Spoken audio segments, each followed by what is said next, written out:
Forecast. Weather from where you live.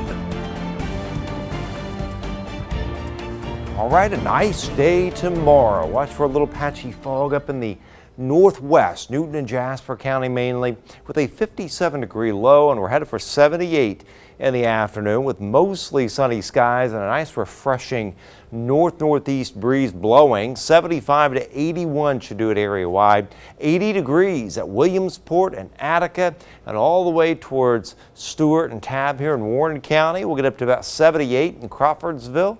77 Frankfort to Rossville, and mid-70s at Monticello and Royal Center.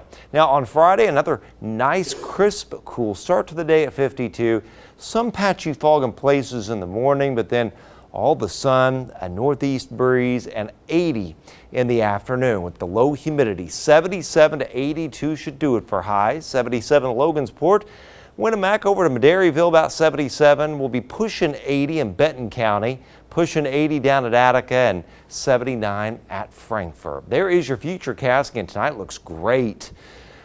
Turning much more comfortable. Tomorrow morning will be nice and refreshing, and tomorrow itself looks good as well. It's always good to get these cooler days and crisp, cool mornings in July. I mentioned this last night. I always remember as a teenager and in college doing produce and working for farmers and working in a peach orchard. You always looked for these much cooler days in July when you're picking out in the hot sun all day. And when you get a 50s morning, it just feels like $1 million to be out there. This is getting into the weekend though. So we're watching the upper low here with a few storms. This is going to drift out of Alberta and move southeastward. Meanwhile, we'll have another upper low in the southeast U.S. Now, both these will sort of combine, and we'll have one large upper low spinning down here. Well, it's going to pull some tropical moisture northward, and the humidity will go up. So we're going to bubble up a few hit or miss showers and storms all over the area Tuesday, Wednesday, and Thursday, and then eventually that upper low will begin to wobble away with time. But the thing is, the smoke will be thickening up over the weekend and next week. And sometimes if you get that smoke thick enough, it can create capping.